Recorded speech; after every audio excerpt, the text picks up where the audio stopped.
Call the meeting to order. We'll begin with the Pledge of Allegiance. I invite you to join us. Pledge allegiance to the flag of the United States of America and to the republic for which it stands, one nation, under God, indivisible, with liberty and justice for all. Roll call, please. Kolpak? Here. Pepcorn? Here. Strand? Here. Turnberg? Here. Mahoney? Here. Is there a motion to approve the order of agenda? So moved. Second. Moved and seconded. All those in favor say aye. Aye. Motion carried. Is there a motion to approve the minutes of the regular meeting February 2, 2026? So move. Is there a second? Second. All those in favor say aye. Aye. Motion carried. Is there a motion to approve the consent agenda, items 1 through 36? So moved. Is there a second? Second. Moved and seconded. Roll call vote, please. Kolpak? Aye. Strand? Yes. Pepcorn? Aye. Turnberg? Aye. Mahoney? Aye. Regular agenda 37, application for abatement of refund of taxes 4638 on a property located at 905 First Street North, requesting reduction of value for 2025. Mike Sponkowski to explain. Good evening, Mayor and Commissioners. The property before you is, we received a call for a recheck on the value and the overall condition of the property in our records for the current assessment year. We did do that review, and as a result of it, we did do a small reduction of the value, about 6% based off of the current sales for it.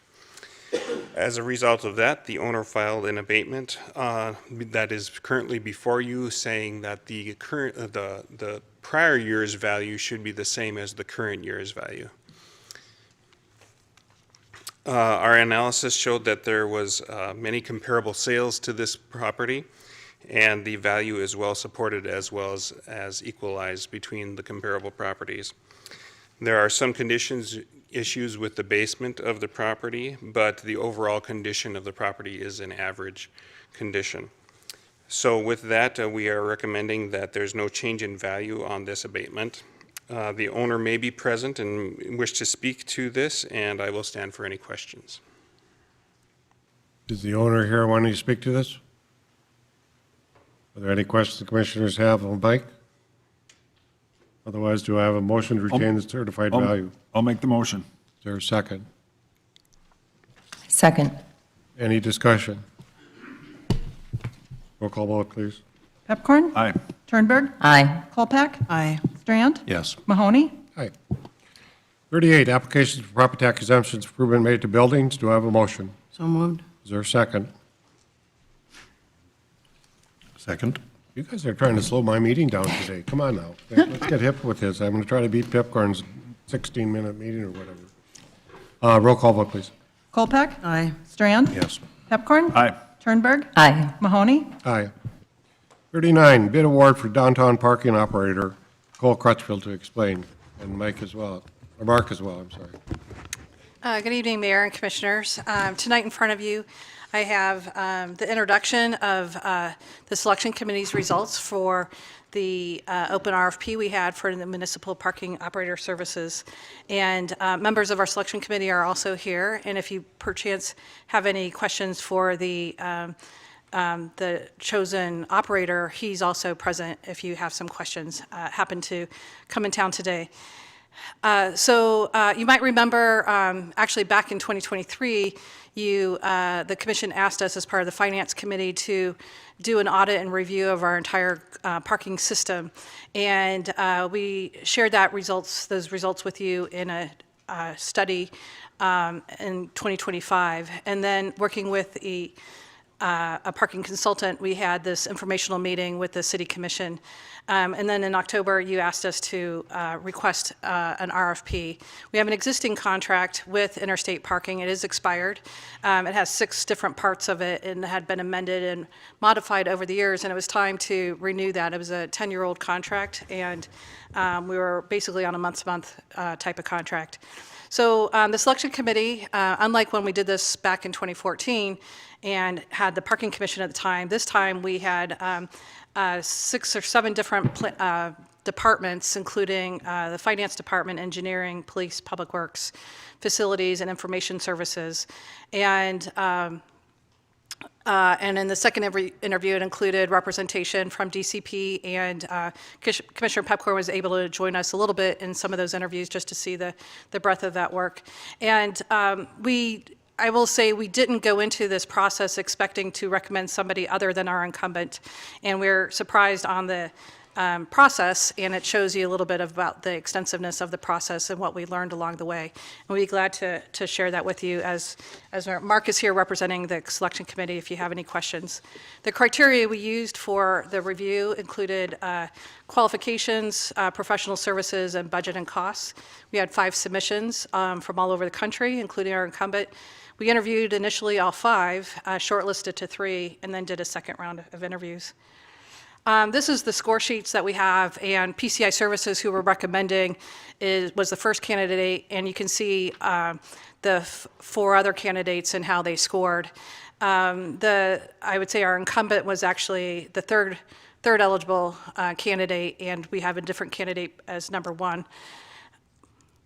The next steps, we recognize I'll just say the operations or the selection process really focused on the technology, the operations, the knowledge of parking and management. I think what stood out with this company is that they're only a municipal, they focus on municipal services. They do not have private operations. They do public only, as well as having over 35 years of experience across the country. They're still small though, kind of like Interstate, but what we're finding is we're one of the largest clients of Interstate, and we may have outgrown some of their services, whereas PCI Services works nationwide with many more tools that we actually weren't even aware were out there until we went through the RFP process. Probably what we're most excited about is their technology options that they have to share with us. So next, normally we would not be in front of you at this stage. We would just start working on contractual negotiations and bring all of that to you as part of the RFP process. However, with transition and change and findings along the way, we want to make sure to check in with you as we go through that process. Again, we have selection members and Mark here to talk about it in more detail. We recognize this is mainly operations, and we aren't really talking about downtown strategy. We know downtown strategy has a lot more at its plate, have a lot of things happening, and we foresee many more informational and stakeholder meetings as we go through the contractual negotiations, and to include you as well as our stakeholders in the downtown arena. So right now, we're really just talking about that operations manager that can help staff and be that front door in terms of the technology and operations and to begin that next level of work. We're glad to answer any questions, and again, Mark is here, and we have, Tanner it's been really a joy to work with Tanner and the procurement specialist as part of this process as well. I haven't had the opportunity to use that service before inside the city, and so be glad to answer any questions. Nicole, can you just explain there's a difference? There's 2 garages that are going to still stay with Interstate? Do you want to talk through it? The contract with Mercantile expires in about 2 years, based on the P3. How the contract was set up with NP was a 30-day revolving an agreement, so that could transition. Okay. We do have 2 speakers. Randy Thorson is first. Or Warren Ackley's first, I guess. Are you 2? Am I going alphabetic with you both, or what?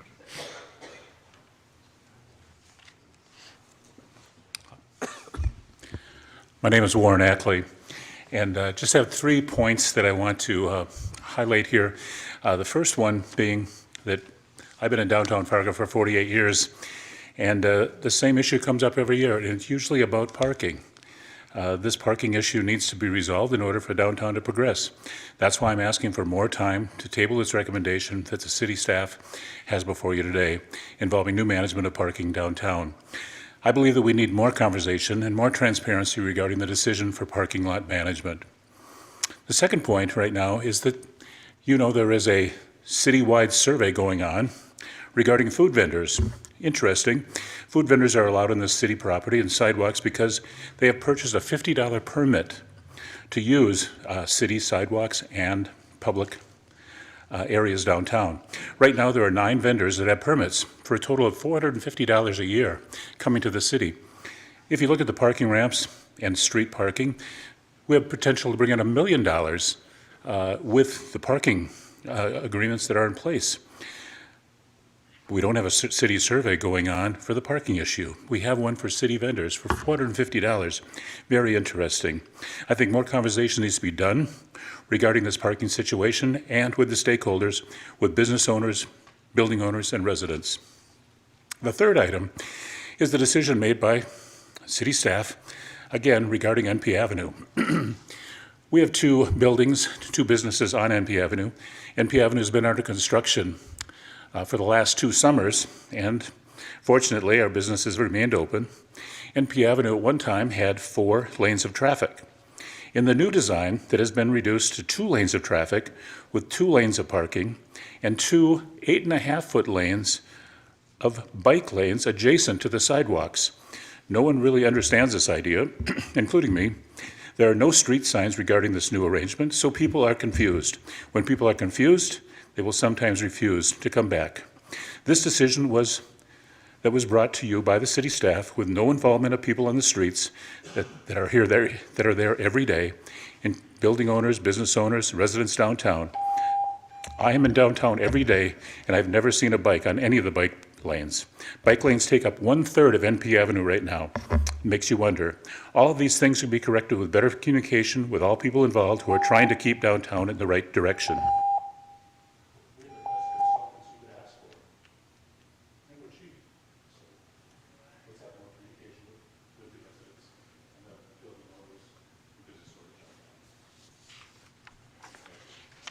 Randy, you're going to speak? Randy Thorson.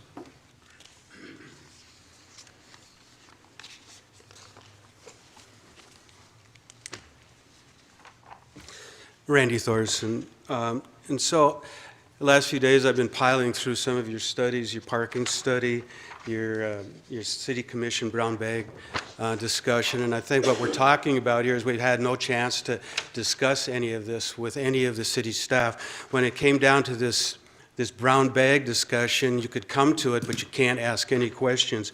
Early on when the RFP came out, I said I was on the parking commission for at least 10 years, and I know a lot about what was going on prior to that time, and that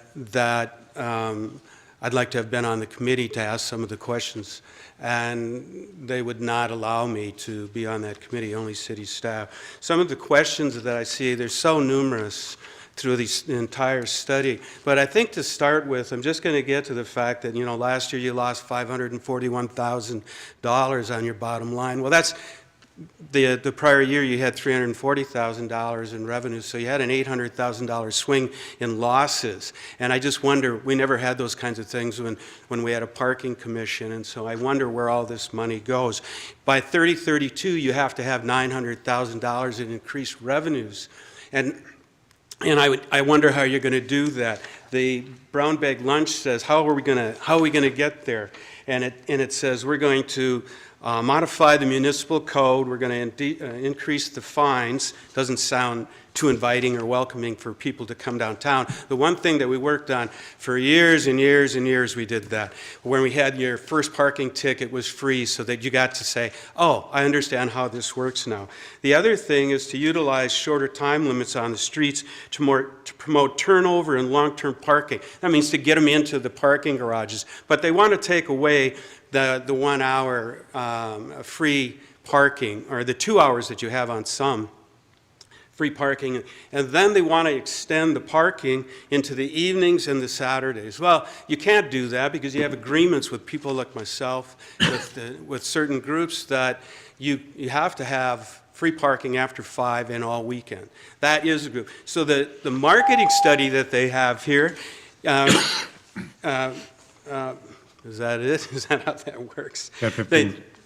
All right, well, I'm done. I'm not done. I have so many questions, so many things to say, and so many things to look at, and we don't get a chance to ask any of those questions. Any questions from the commissioners of the, Nicole or Mark?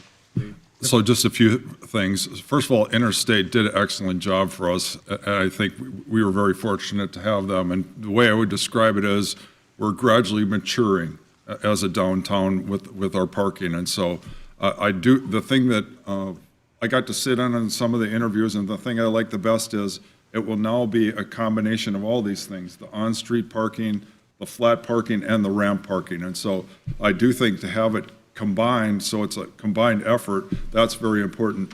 And I guess for the future, coming back to us, if you could have us some estimates as to what will the revenue be, what's the projections for this company if they are awarded the bid, what will they project for us in the future? I guess that's one thing. And I will say to Randy, the ramp that they built next to the old Broadway, that's still under construction. And so it is an opportunity. That's a great ramp, but we still need to do more to make sure that we get people to start using it, and especially once all the construction is done. And so we've already talked about that. But to me, I look at this as the next level in our parking from the city's perspective. And this group, the other thing is the amount of technology that they're using. That's what we're going to be using in the future. So I'm looking forward to that. So with that, when you're ready to make the motion, I'll make the motion, Mr. Chair. Do I have a second? Second. Second, Vice Tran. Thank you. Mr. Turnberg. Just a question. I have had some other business owners reach out to me, specifically having a business on Broadway and having workers working on other buildings and then parking their work vehicles for days on end because there isn't much of a fine to pay, or they would rather pay the fine than move their vehicle. How much enforcement is actually done with the parking downtown? I would say there's a pretty decent amount of enforcement in the parking downtown. We've had some issues in the last couple of years with equipment. However, I do think that the contractor parking is something we'll have to look at as far as the strategy when we put together this contract, because that has made people upset, as well as when dumpsters have shown up in these parking spots and are there for a long period of time. So that's something that we're going to have to work on with the strategy when we do put together this contract.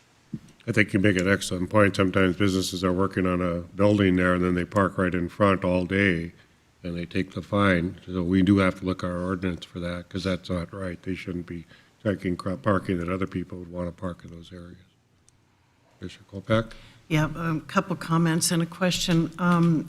So after reviewing the information, this RFP process was fully vetted with the 8 new staff that replaced the Parking Commission, and was transparent along the way. And my understanding is the criteria that were evaluated for this ultimate vendor that began with 5 was whittled down to 3, and this one selected was really truly focused on, number one, the criteria that they met really was superior to all other 4, but also cost was a factor here.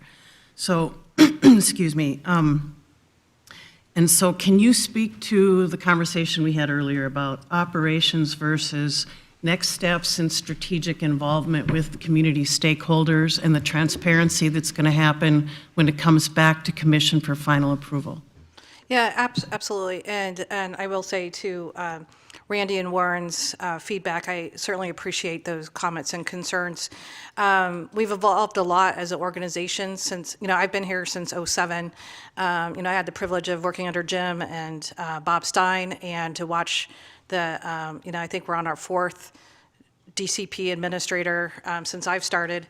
And, who we are as a city and how we've evolved as an organization has transitioned a lot. When Bob Stein managed parking and we had Brogny as our operator, we were operating asphalt parking lots that had potholes in them, and using, handwritten, we weren't doing enforcement, and so we've transitioned along with the renaissance of downtown. Now we have over, 100 million of assets and buildings. We have a buildings facilities director who is working with us in the day-to-day operations of that building. We're part of 3 different condo associations as we manage these public buildings, and it requires all 8 of these staff representatives to and be involved in the day-to-day parking management.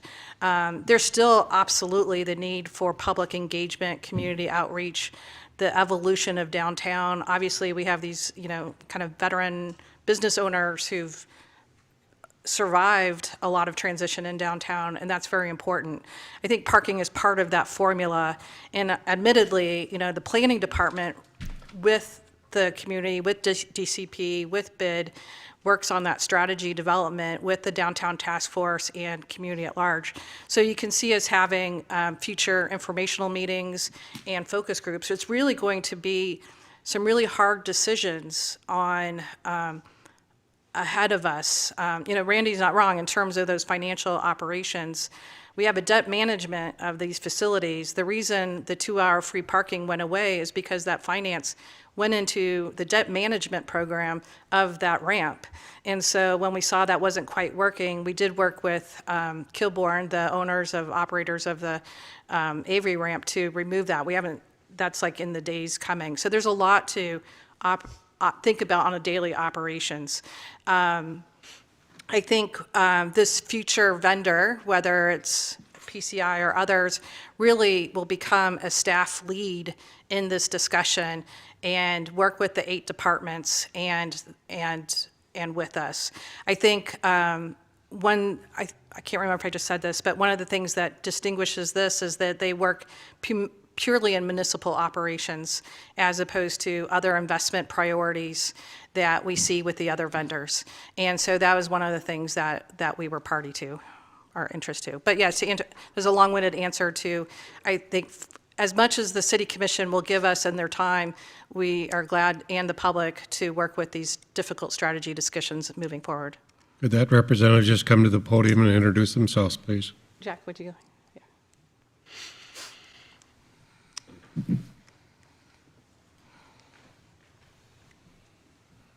Good evening. I'm Jack Skelton. I'm an owner of PCI Municipal Services. Mayor, Commissioners, it's an honor to be here tonight. Thank you, Jack. And just the commissioners can reach out to you. Nicole will have your email contact. Yes, sir. Okay, thank you. Welcome aboard. Appreciate it. Any other discussion, Commissioner Strand? I'll just say this, Mayor, I'm okay with where our staff has taken us on this, and I'm not going to micromanage what they've led us to. Any other discussion? Roll call vote, please. Pepcorn? Aye. Strand? Yes. Kolpak? Aye. Turnberg? Aye. Mahoney? Item 40, appeal of the Historic Preservation Commission decision for certificate of appropriateness and variance for special development standards at 11236 Street South. Nicole, to explain this little issue. Yeah, I have a lot of time with you tonight. And so let's get my head out of parking and onto historic preservation. So we have a very unique case in front of us tonight. I think in my time here, this is the first time I've seen an appeal on our certificate of appropriateness with the Historic Preservation Commission. And we really have a unique situation here where we have an existing homeowner who came to us in well, I'll just start from the beginning. So the owner and her contractor is present today for any questions, but this is a property at 1123 6th Street South. It's at the Hawthorne neighborhood and within the Erskine's historic overlay. And what's in front of you tonight is an appeal from the Historic Preservation Commission action or lack of action on just last week and February 7th.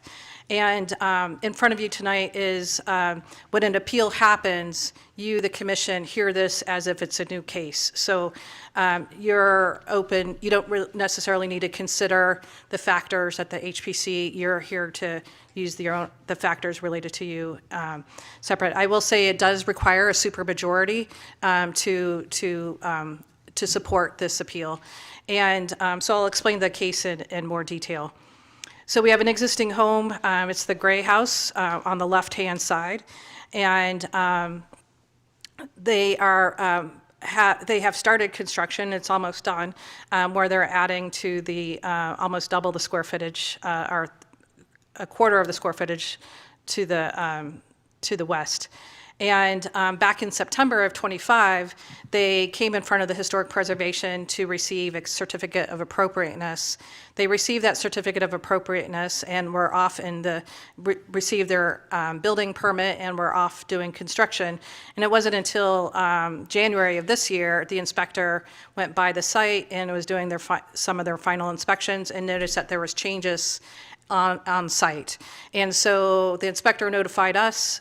We started looking at those changes and realizing that one of those changes included increasing the height of the second of the addition, and that height exceeded what was allowed by the historic overlay standards. It met the land development code and the building code, but it did not meet the historic overlay standards. When we reviewed the historic overlay standards, we noted that there's an option for a variance that they can exceed that duration, but it requires that variance support from the Historic Preservation Commission. And so that's what was the case at February 6th. We had a special call meeting for the Historic Preservation Commission because the owner was 9 months pregnant and the contractor was constructing, and they had a informal stop work order on it, and obviously they were in a hurry to try to get the project done. And so since that was that failed at the Historic Preservation Commission, the appeal is in front of you today. A little bit about the case here. So the black and white, or the rendering here off to the right, that's existing building, and the red hatch, if you can see that red, this hatching that's going the opposite way is the addition that's being proposed. The elevation includes a lot of discussion. If you watch the Historic Preservation Commission meeting, was a lot of discussion about the existing windows and future windows, and there was some confusion, I believe, by the existing city or Historic Preservation Commissioners on what is changing and what's not changing and how it relates to the building footprint. This is a new drawing. The Historic Preservation Commission did not see this clarity, but the blue windows here are a possible addition. So meanwhile, these two windows here, I think one of them is new, and the owner can talk to that if you have more questions on that. But I think what I'm trying to point to is the inspections, or the owner kind of got tricked up between what was required by code, building code, and safety for egress, and what was required by the historic preservation.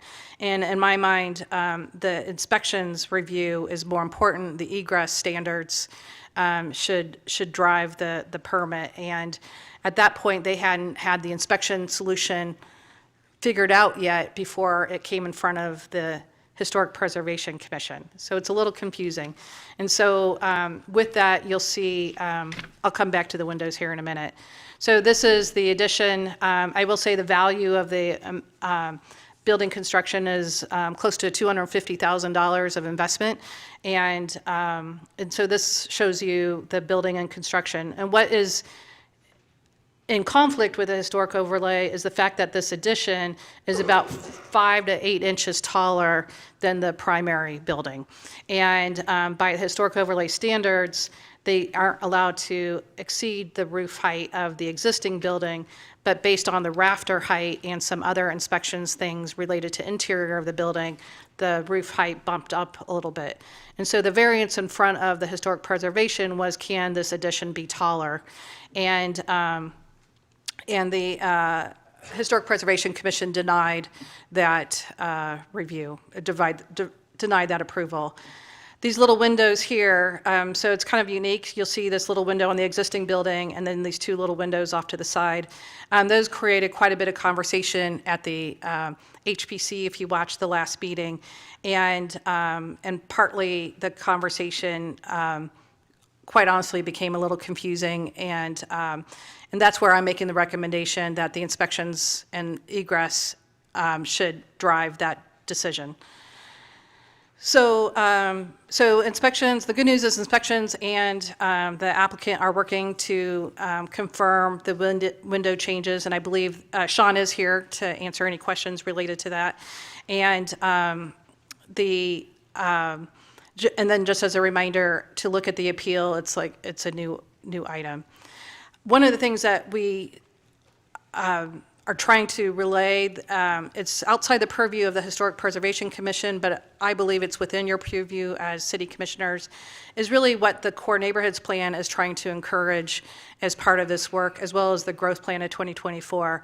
So from a staff perspective, and if you look at our strategic plans in full view, we believe the investment and trying to make this house modern and for a family that's in the market rate is a good thing.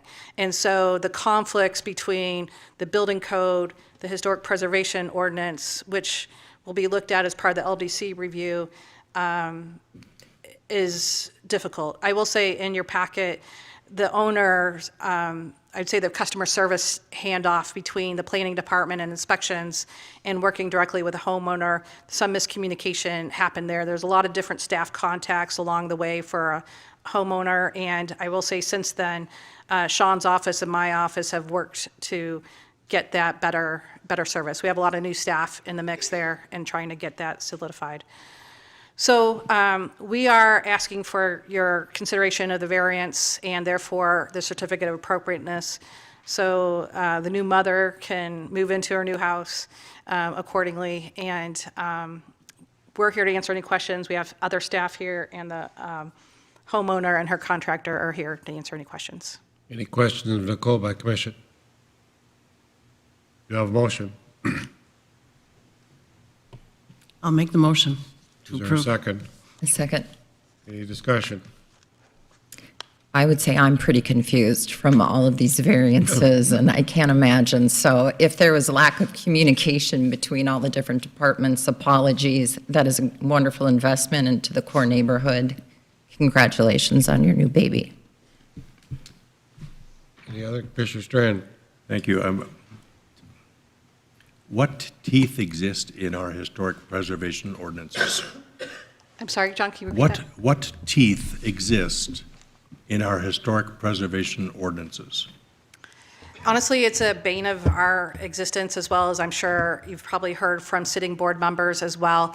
We actually run this trap through this. You know, if you were to deny the variance and to deny this, her mediation would be to tear it down and build new, or remove the roof and build new.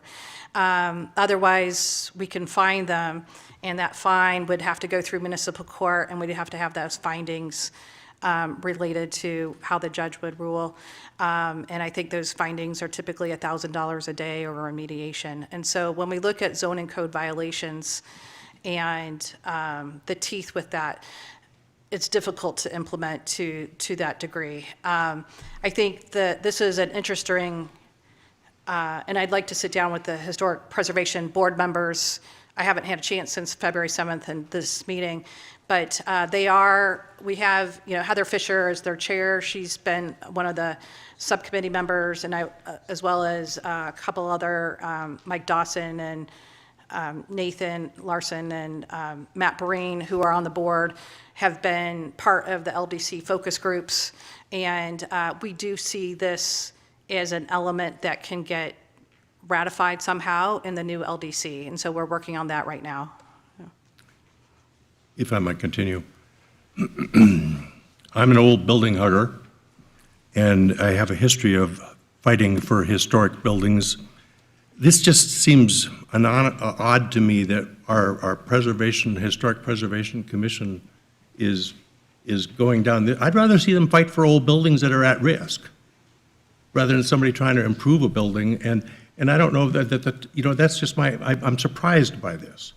I haven't seen a single example of us trying to save a historic building that's worth saving in my years, and I've appealed them to myself over the decades ago. And I'm not criticizing, I'm just saying that's my observation. The Historic Preservation Commission, in my opinion, hasn't had any, and the state's not much different. They gutted the laws protecting historic buildings after some of us in Fargo tried to fight for old buildings. So I'm confused too.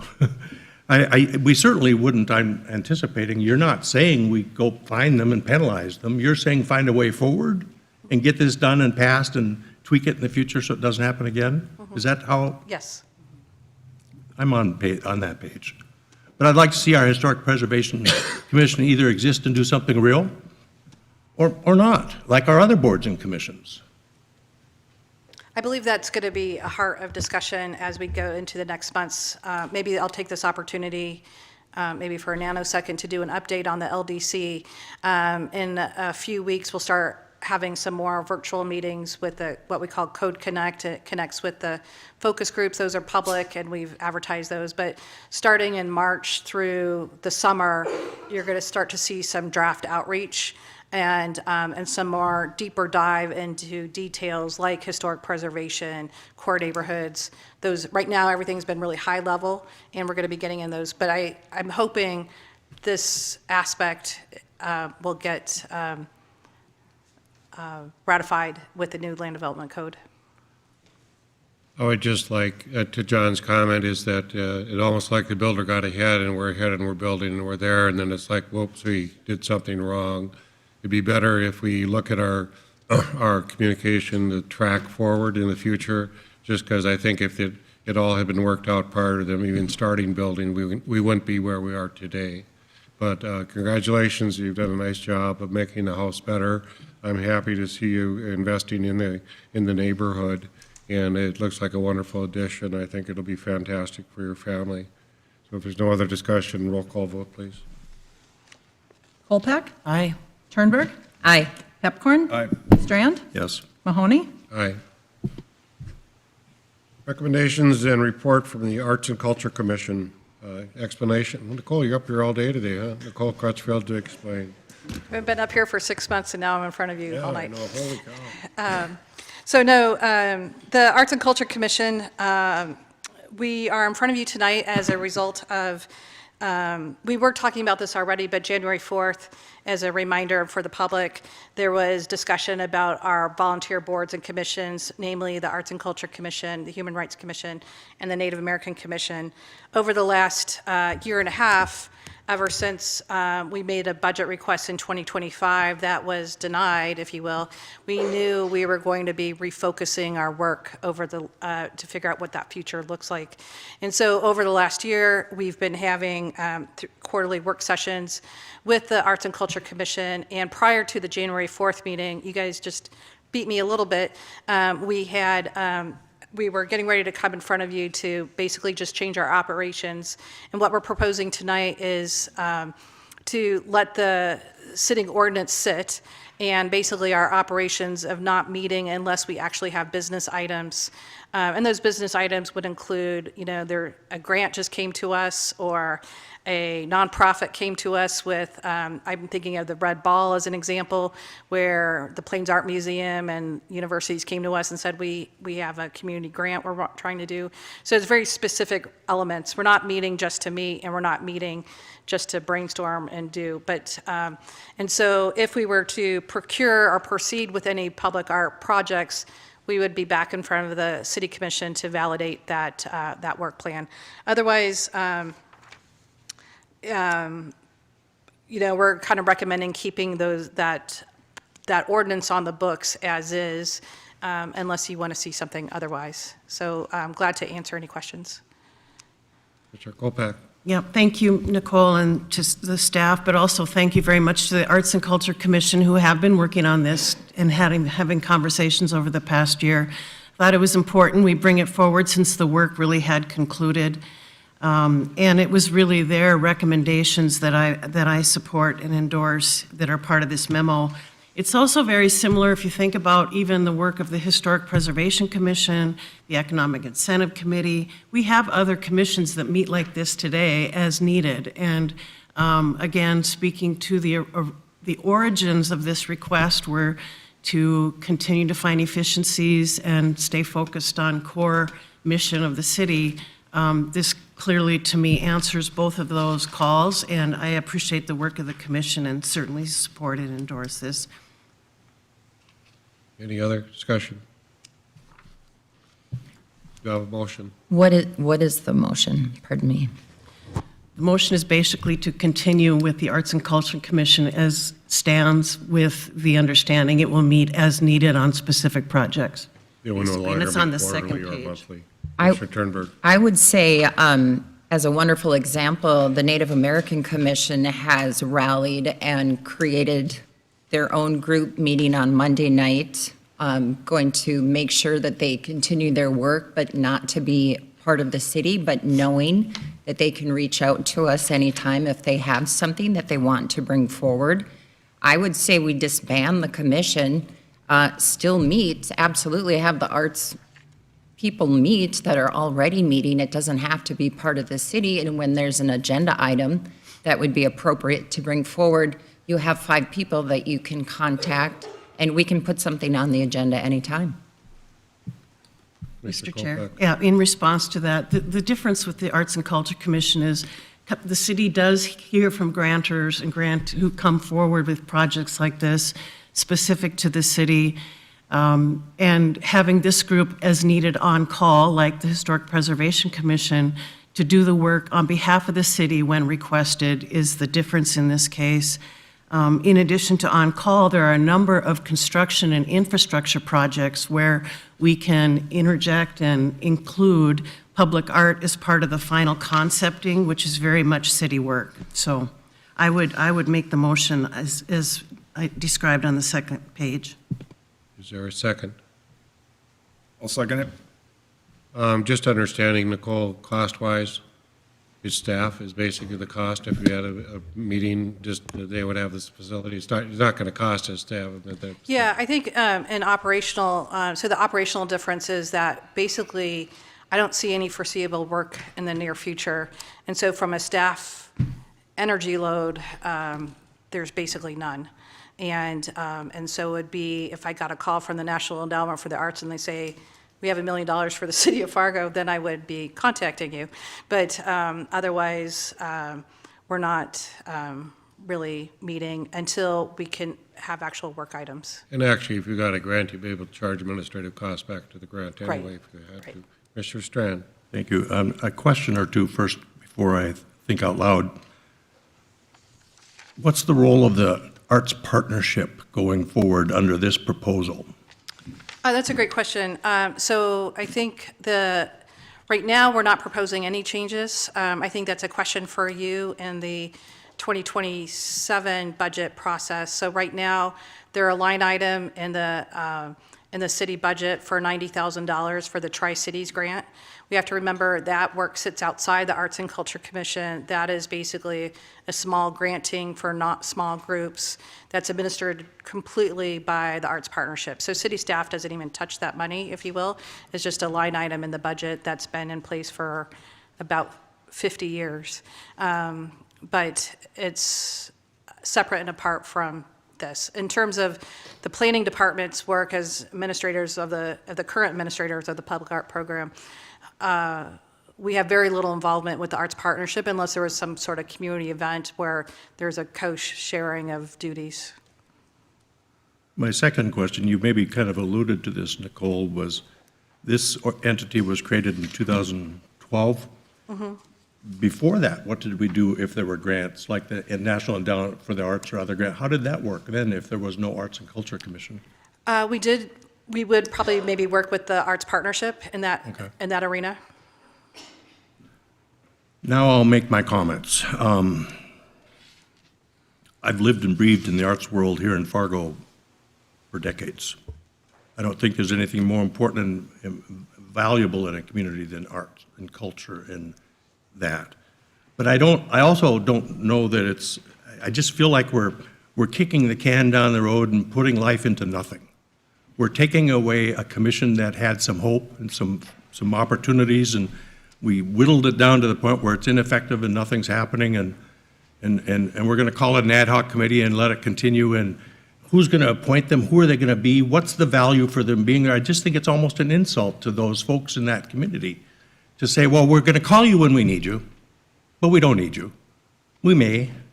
I think art's way more valuable than that. Either we go full bore and do an Arts and Culture Commission right, like these other boards and commissions, or we acknowledge we're just not doing it right.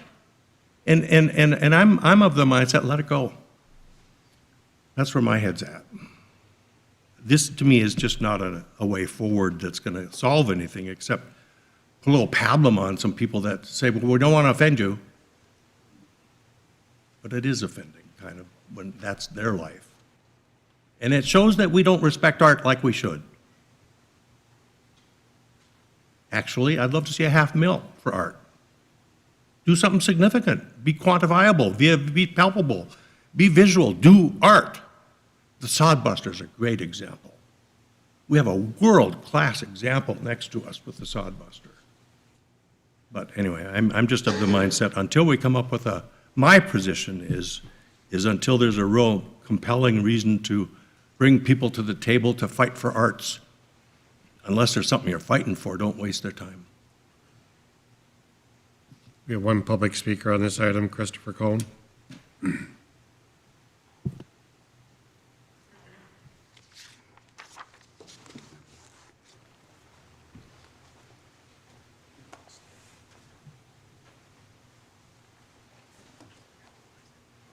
Christopher Cohn, Fargo resident. I've started to feel less than positive about the ACC and other city boards, commissions, and committees due to how the city manages them in some ways. I was looking at them through a prism of what doesn't work. But I support retaining the ACC after hearing the speakers at the January 5th City Commission meeting. I have to give kudos especially to Monica Brown-Ecker for knocking it out of the park with her explanation of the purpose of resident advisory bodies.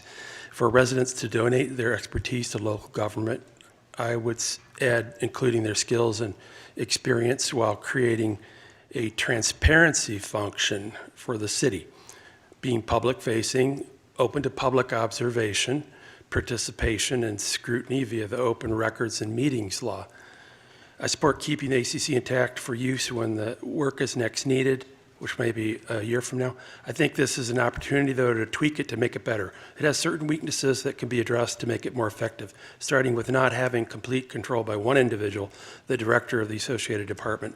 Responsibilities would better be shared among staff so that their experience and ability has redundancy for retention when there is change in leadership or staff turnover. Secondly, the members need to be less pliable by the department leader so that they are freer to depart from potential groupthink direction instilled by a dominant city administrator. Otherwise, they act as a rubber stamp body that could also use some help and support with maintaining good public relations, a skill the city is often challenged by.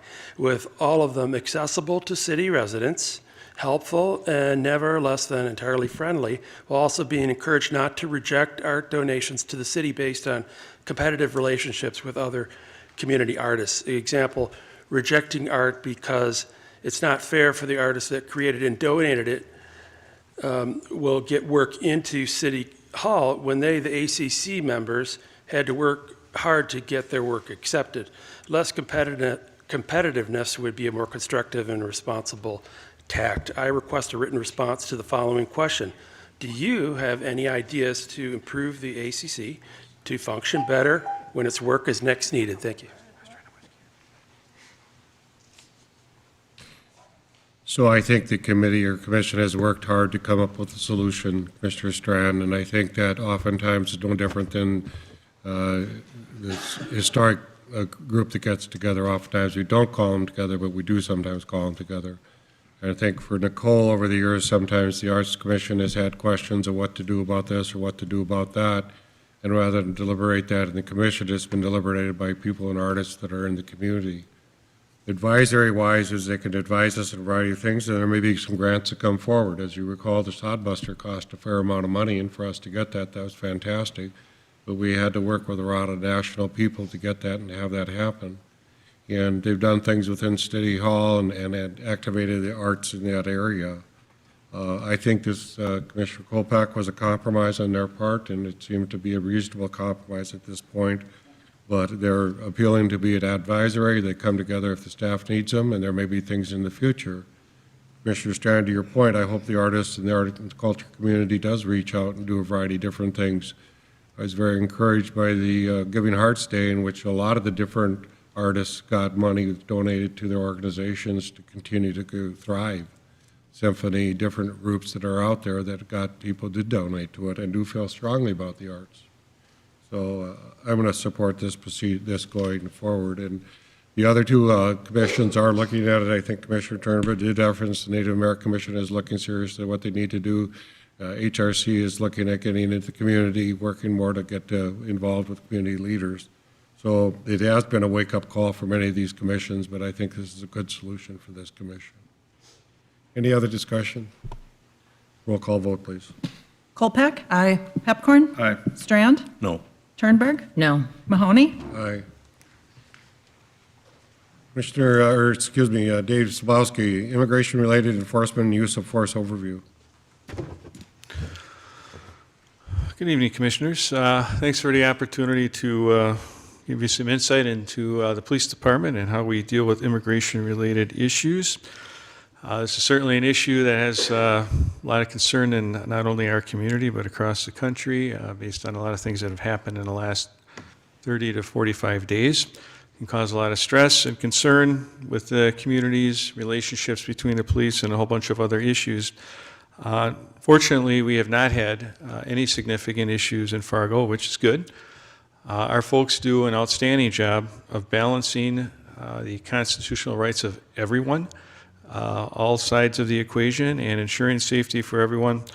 Our whole department has just completed some training in regards to immigration itself and our role in it. Our crowd management team has regular training as well in terms of how they handle protest activities. We are very good about reaching out to all protest organizers and working collaboratively with them to ensure safety of them and the rest of the public that's out there as well. So I think overall we do a good job here, and we've been fortunate in terms of not having any significant issues. However, there are a lot of questions, and so I'm going to give you kind of a high-level overview of immigration and what our role is and what our role is not. And I'm happy to take any questions at the end. And then just so I don't forget, I have a couple of announcements after questions as well, just for your knowledge. So just to start with, arrest authority, as you may know, U.S. Constitution gives the federal government the exclusive authority over immigration. ICE, Immigration and Customs Enforcement, one branch of the Department of Homeland Security, does most of that work. But what we've seen over the last month and a half is a conglomeration of multiple federal agencies coming together along this effort based on some new direction that they've had at the top. So in the past, it was always ICE individuals, ICE-trained personnel who did these types of removals or actions, and they're now in a position where they're blended with other federal entities who may or may not have had that experience, may have had some different training and approaches and things of that nature, and that's where a lot of questions have come up about that, not just from other law enforcement, but from communities. Essentially, it's a federal criminal violation or a federal civil violation. There's two different components. I'll explain that to you in a second. There's no equivalent state statute for immigration, so there isn't a law in North Dakota that says you have to be a legal immigrant. There are some laws that I'll cover at the end that actually create a mandate for us to cooperate with these federal entities.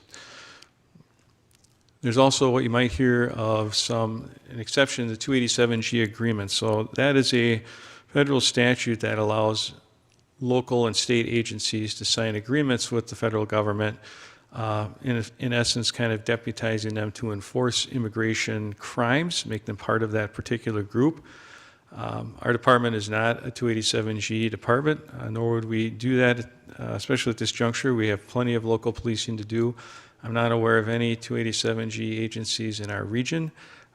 So there are some across the country, but in case you hear that term, that's what that means. So if you see some local agencies, or a lot of times the sheriff's offices, because they have the jail authority, are involved in these in different areas of the country, and they're out doing that work, it's because they've signed this 287G agreement.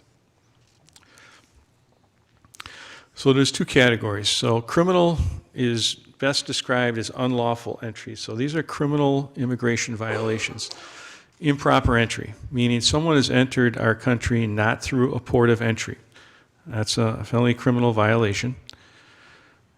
There's been an illegal re-entry following deportation. So someone who's been deported and illegally re-enters is a criminal immigration violator.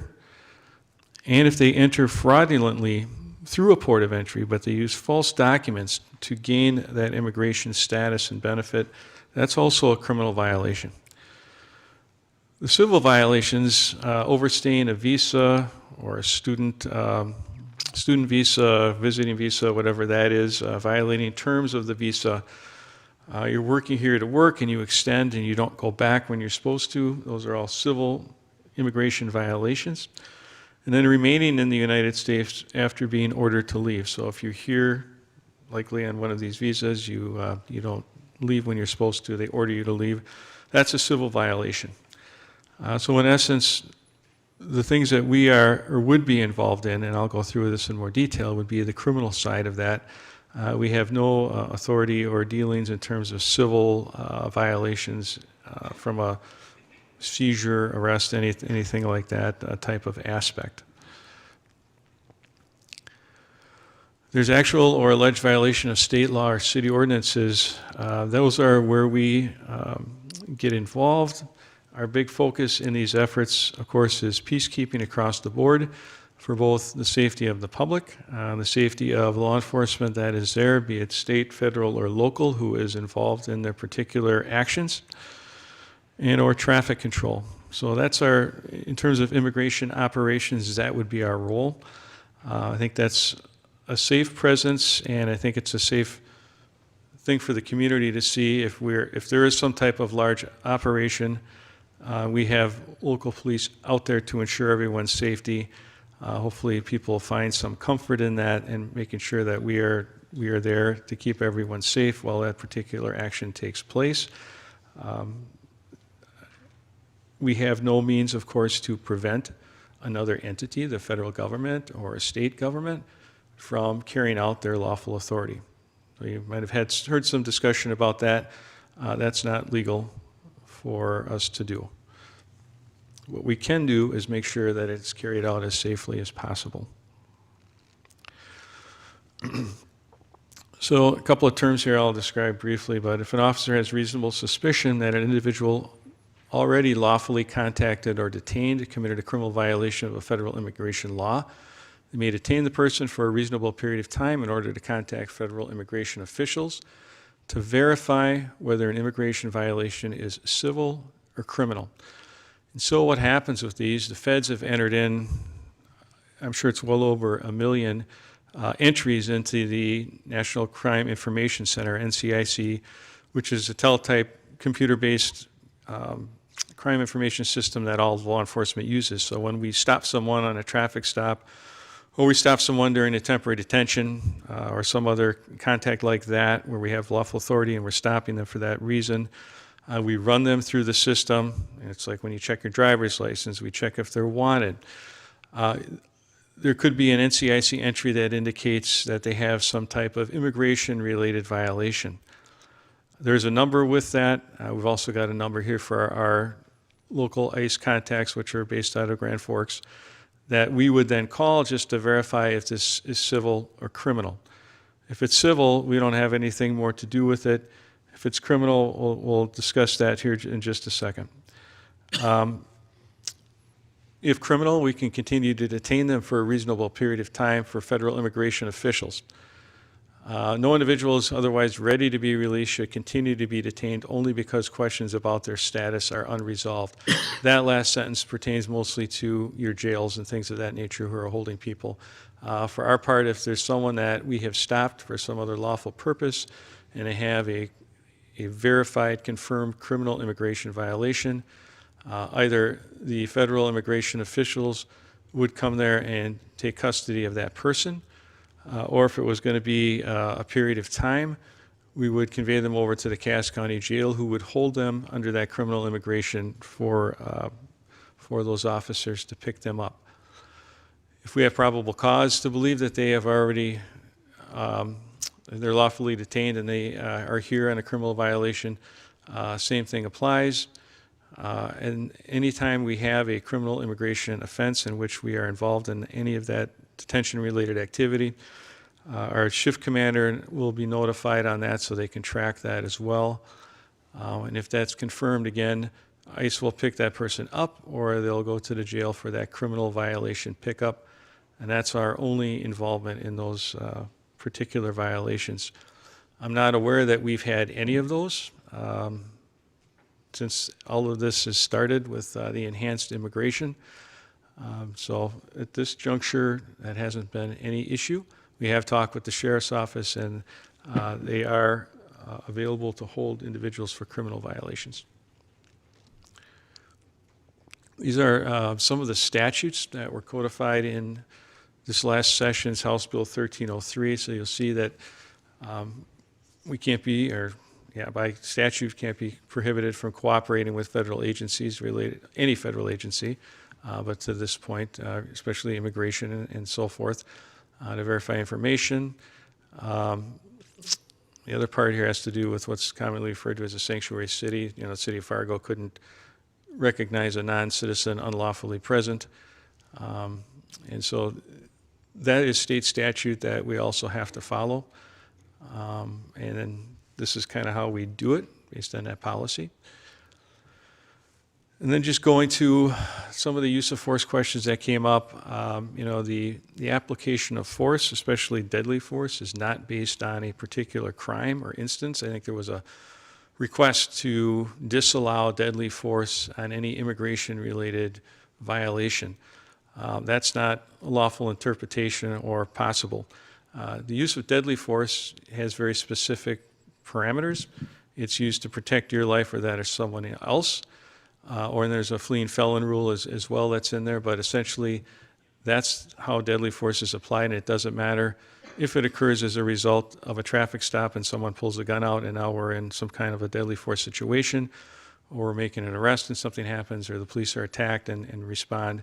That is constitutional case law and also state and federal law as well. So just to clarify that, and we have extensive training in that area as well.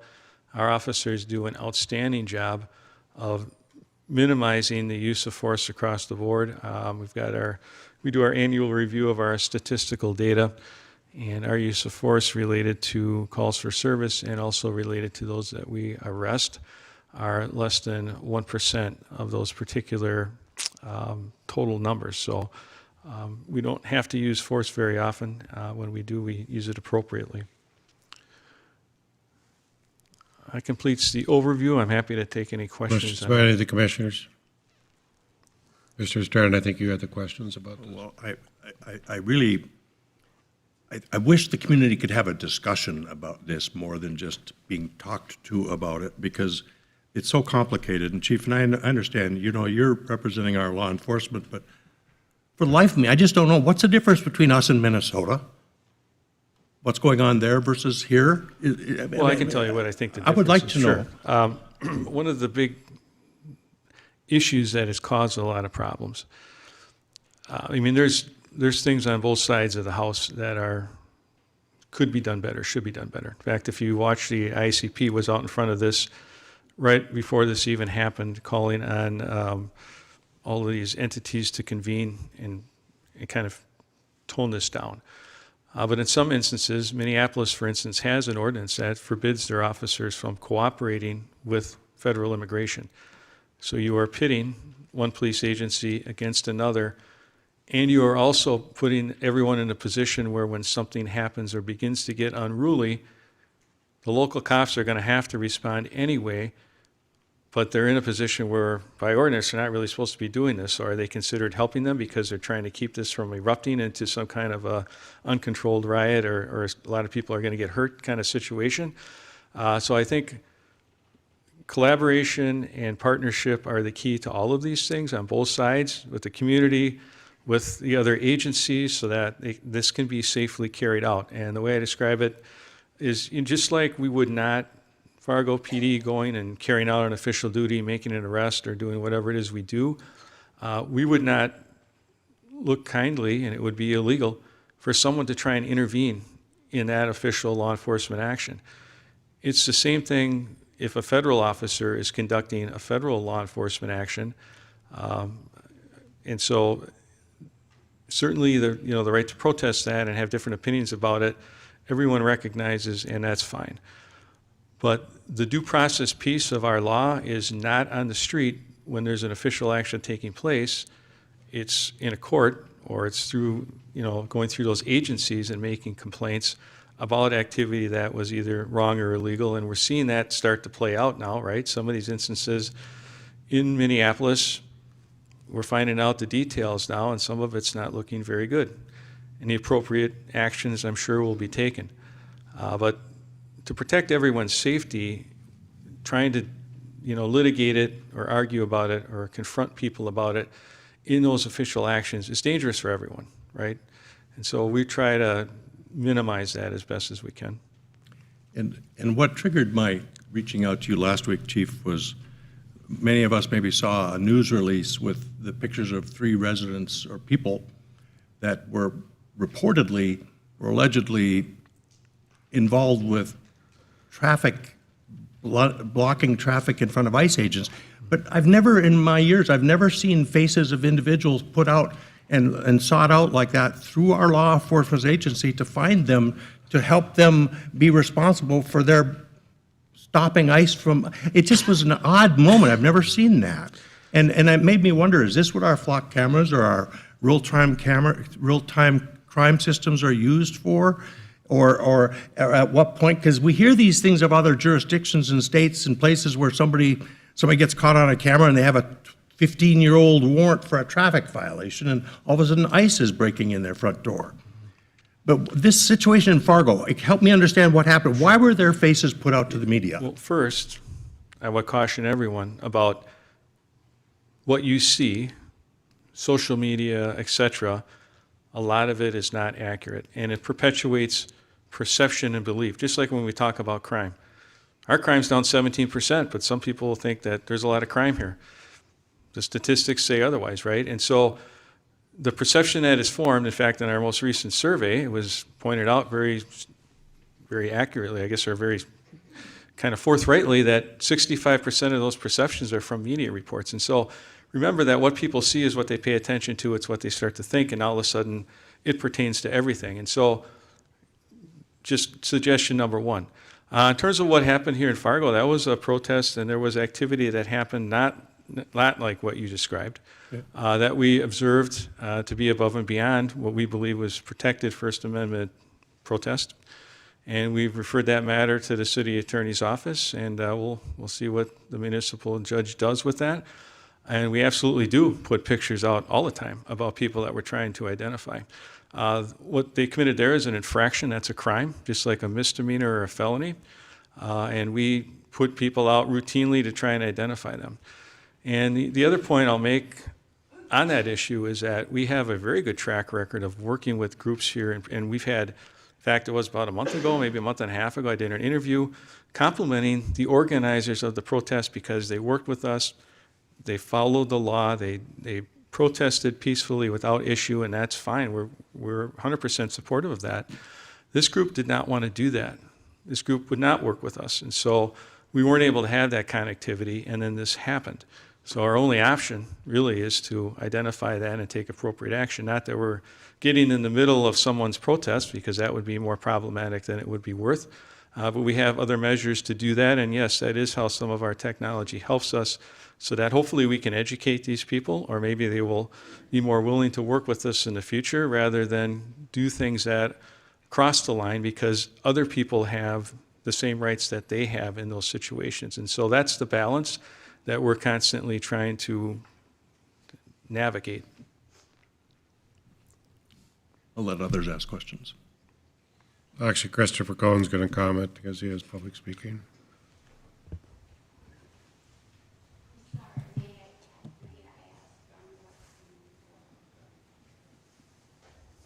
Christopher signed up. Sorry.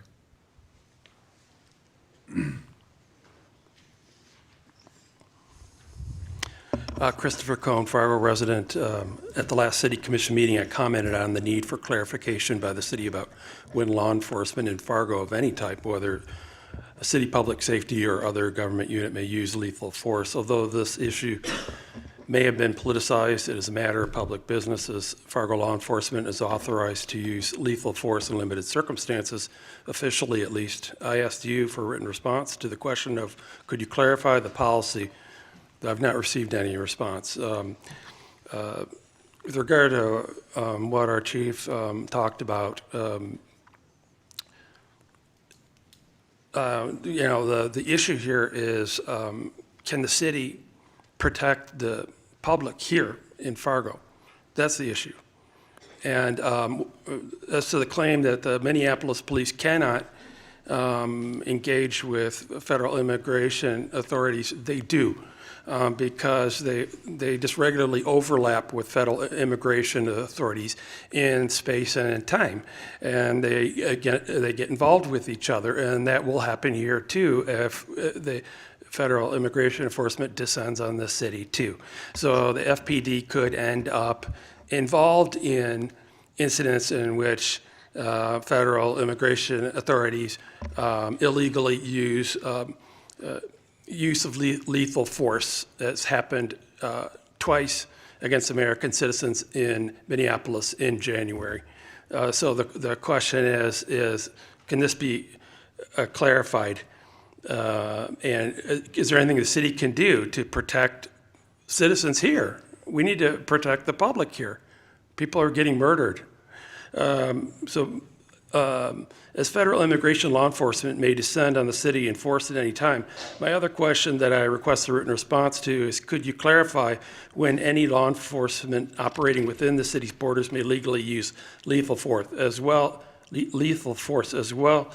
as commit to not covering up misuse of force and illegal killings going forward? Secondly, I request a written response to whether or not you would support requiring federal immigration agents to obtain a judicial warrant before entering City of Fargo property.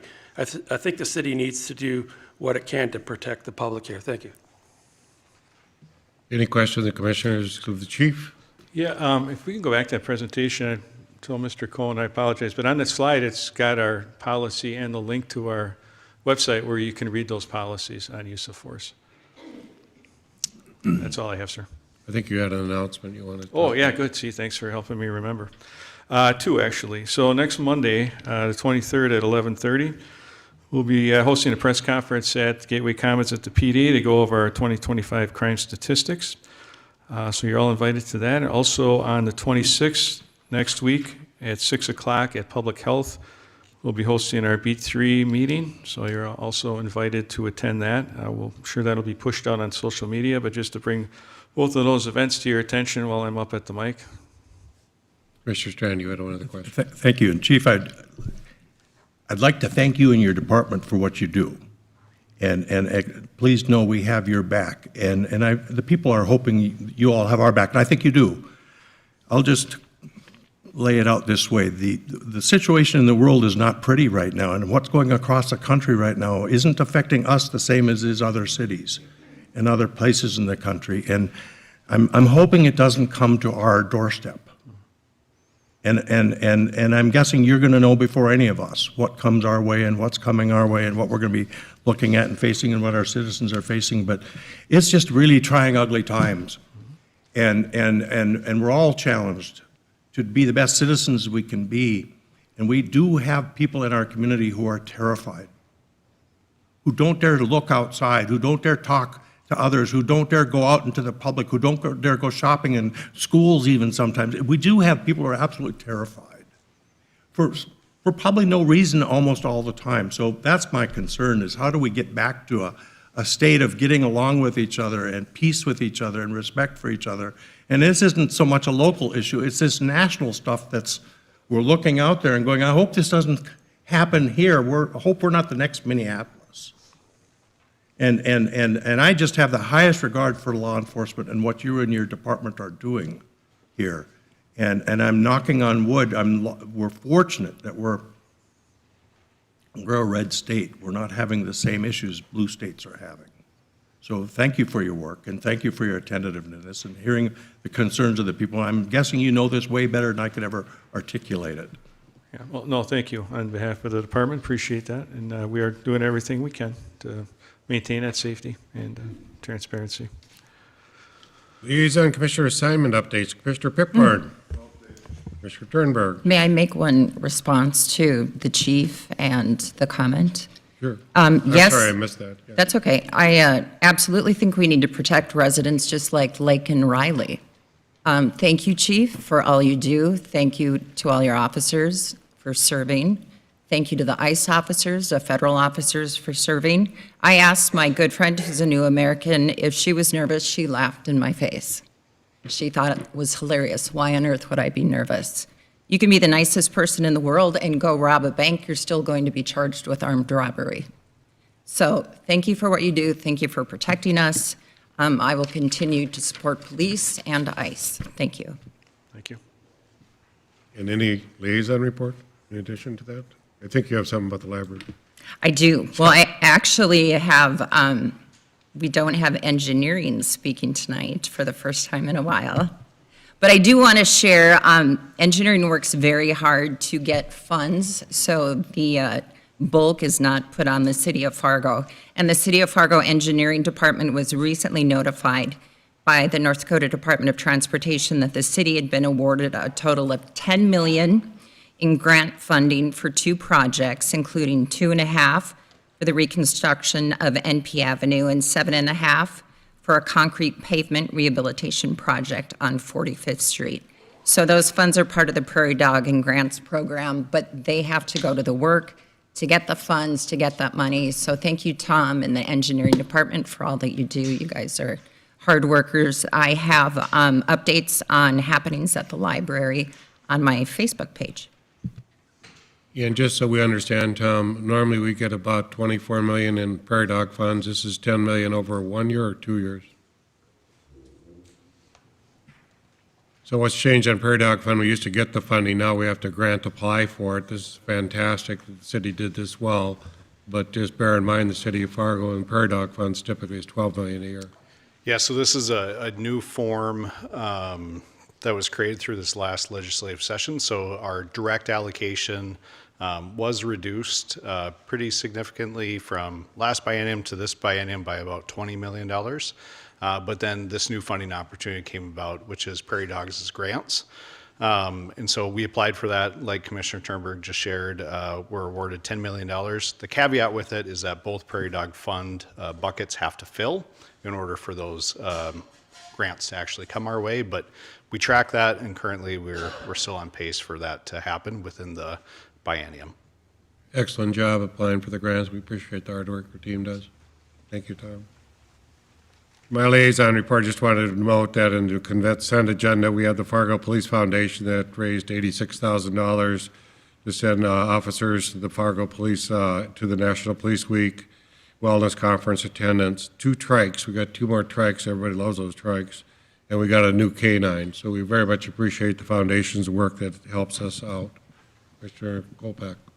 Thank you, Mayor. That first report was part of mine as well, to call that out on the consent agenda. And secondly, I will be flying to Washington, D.C. with the Chamber this weekend for the second time on the military trip. So looking very much forward to that and visiting our congressional delegation and other offices out there. So a shout out to the military as well, and North Dakota support for them, coming from a military family. So very much looking forward to that trip. Mr. Strand. Thank you, Mayor. Just so you all know, when you hear from the DCP, Mike Allmendinger is their new chair of the board, starting today. That was his first meeting this morning. And this last week, Rick Berg is the new chair of the Airport Authority Board of Directors. So we've had some leadership shifts in our groups out there, but they're really all doing good work. We do have 4 speakers for public comments. I'm going to go to the virtual first. Grace Brennan, are you on?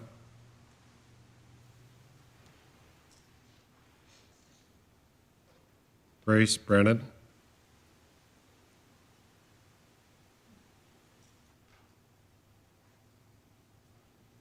Olivia Fisher, are you on?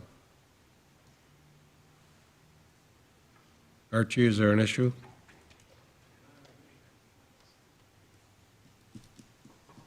Hi, this is Olivia. Was I called to speak? Olivia, we got you. Go ahead.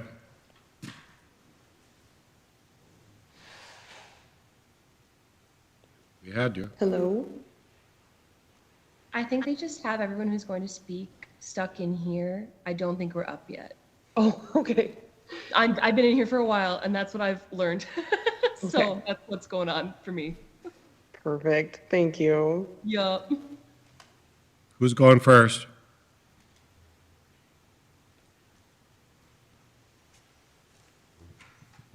Olivia, go ahead. Okay. Okay, can you hear me? Yes, we can. I don't know if I can hear you guys on my end, so I'm just gonna start speaking. If you can restart my time, I'm so sorry. Good afternoon, Olivia, Fargo resident. I'm speaking tonight on behalf of myself and a multitude of residents here in Fargo to make it clear that we support our neighbors regardless of immigration status, regardless of if they are housed or unhoused, regardless of whether the current administration or anyone on this commission thinks they should be here or not. The fact that this country is trying to convince us all to hate and fear immigrants is disgusting. The real monsters are the men who kill women for fun, like the creep sitting in the Cass County Jail for murdering Isadora Wengel, or the horrifyingly corrupt men who are sitting comfortably in the White House right now, or Jonathan Ross, who murdered Renee Good in Minneapolis last month, just to name a few. That is who your citizens are fearful of, not our immigrant neighbors. The laws and regulations that U.S. citizens are expected to uphold have been repeatedly broken by ICE and politicians, yet here we are tonight, preparing the public on how the police are allowed to use force against anti-ICE protesters and how they will cooperate with ICE. With the way the city and commission cast sight on housed community members, it is not at all surprising that none of you have taken steps to at least try to protect your constituents from being snatched off the streets by ICE, or harassed in the streets by ICE, or shot in the street by ICE. Those of us who pay attention know that it won't just be our immigrant neighbors who are taken. Agents are taking people regardless of if they're here legally or not. Not to mention, lots of abductees are not being entered into ICE databases, so their families are unable to locate them. And agents are sexually assaulting detainees at their camps. Are you really okay with that happening to people who are currently residing in Fargo, including children? I'm certainly not, and I know my neighbors aren't either. I suggest fellow Fargo residents pay very close attention to the actions of every single person on this commission, along with those running to be a part of it in the upcoming election. Because as someone that has been watching these meetings, the key things I have seen in the last 2 years are increased attacks on the homeless, increased funding for the police, the end of DEI, increased attempts to silence constituents, harmful actions taken towards city employees, threats of cutting public health and cultural arts funding, a lack of concern towards the ongoing genocide in Palestine, and a whole lot of political theatrics. Now is the time to make it especially clear what we as Fargo residents expect of this commission and the future mayor. I assure you that politicians who support the blatant white supremacist attacks that ICE officers are committing will prioritize profits, not their constituents. I'll end by saying may Isadora and all other missing and murdered victims whose bodies have never been recovered rest in peace, and free Palestine. Grace Brennan, are you on now? Go ahead, Grace. Good evening. My name is Grace Brennan, and I'm a Fargo resident. I'd like to first say thank you to Olivia for that excellent statement. Fargo has a contract with Flock Safety to manage city-owned cameras. However, Flock Safety is under scrutiny for collaborating with federal agencies like ICE, along with other data privacy concerns. With this in mind, I contacted the Fargo Police Department to find out more. In our correspondence, Officer Matt Christensen stated, "Our Flock cameras are not able to be accessed by any federal agencies. We control the data collected and would need an official request to release any information. We would then evaluate whether we choose to release the information requested or not based on the reason they're requesting it." However, I also requested a copy of the city's contract with Flock Safety. Section 5.3 of that contract states Flock may disclose footage to law enforcement authorities, government officials, and/or third parties if legally required to do so, or if Flock has a good faith belief that such access, use, preservation, or disclosure is reasonably necessary to comply with a legal process, enforce this agreement, or detect, prevent, or otherwise address security, privacy, fraud, or technical issues, or emergency situations. This very broad contract term seems to contradict FPD's assertion that their permission is needed for outside agencies to access footage. I have asked Mayor Mahoney and Officer Christensen for clarification on these points in our email correspondence. I have also asked whether FPD uses funds from civil or criminal asset forfeiture to pay for any contracts with Flock Safety, and whether FPD or Flock Safety comply with mere administrative warrants from ICE without a judge's signature. These are pressing and timely issues that affect community members' safety, privacy, and general well-being. I would like to receive a detailed and clear written response to my still unanswered questions. Thank you. Christopher Cohn.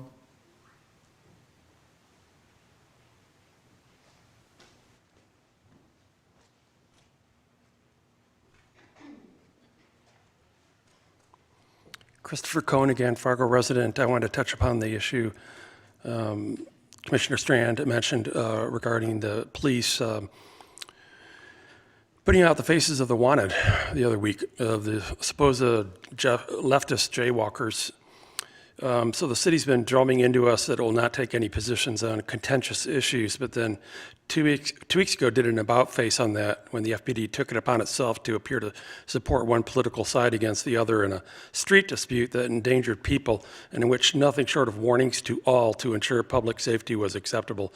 Favoring one side over another is the best way to damage public safety by alienating that whole side, and the side chosen in this case will result in the potential endangerment of any pedestrians in the city, with drivers feeling immune and emboldened to use their vehicles to express frustrations over minor inconveniences or those associated with their political leanings. This also potentially has created a serious liability issue as well, should any pedestrians in the future be injured or killed due to driver aggression. The goal for the city was to appear unambiguously politically neutral and concerned most of all with the safety of all, thus strengthening public safety, not weakening it by alienating part of the public and leaving them distrusting of public safety.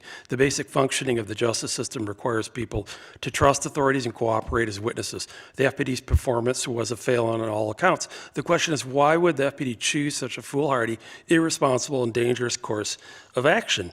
I request a written response to the following question. Did police leadership act alone, or were there others colluding? And how will the city fix the damage that has been done and ensure that this doesn't happen again? It's clear police leadership is not acting in good faith or fair dealing, sitting through every one of these city commissions, thus knowing the city leadership has a policy of not picking sides in contentious political issues, yet decided to violate that. Unfortunately, any of you may be suspected as having colluded in that unless you make it clear you were not involved. If police leadership is acting alone, then we need to determine how to prevent it from doing any more damage and to perhaps create, and I'll leave it at that. Thanks. Joseph Garcia.